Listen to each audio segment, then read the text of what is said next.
ফেলে দাও, নষ্ট হয়ে গেছে। আরে আপনারা এটা কি করলেন? আপনাকে আমারে দেখলে কি মানুষ মনে হয় না? ছোট লোকের বাচ্চা, তোর কত বড় সাহস, তুই আমাদের মুখে মুখে তর্ক করিস।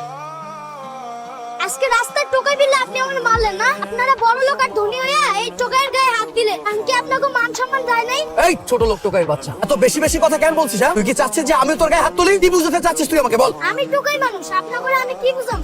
আপনারা হচ্ছেন বড় লোক মানুষ, আপনারা তো রেস্টুরেন্টে যায় ভালো খাওয়ানো খাইতে পারেন, আর যদি খাইতে না পারেন তাহলে তো আপনারা খাওয়ানটি হালেও দেন। আর আমাকে মতো টোকাই গরিব এগরে আপনারা একবেলা খাওয়ান দিবেন না, উল্টা আপনারা আমাকে উপরে অত্যাচার করবেন। আমরা অনেক গরিব দুঃখী মানুষ আছি যারা আমরা একবেলা পেটটা ভরেও খাইতে পারি না, কিন্তু আপনারা ঠিকই খাওয়ানগুলো নষ্ট করেন, আমাকে একবেলা খাইতেও দেন না। আপনারা এইসব খাওয়ানগুলো নষ্ট না করে আপনারা গরিব দুঃখী মানুষ করে দিয়ে দেন, তাও আল্লাহ আপনাকে সওয়াব দিবেন। চলো এখান থেকে সাগর, এরকম ছোট লোক টোকাইদের মুখে আমি উপদেশ শুনতে একদম ইচ্ছুক না। চল এখান থেকে। ঠিক আছে চলো।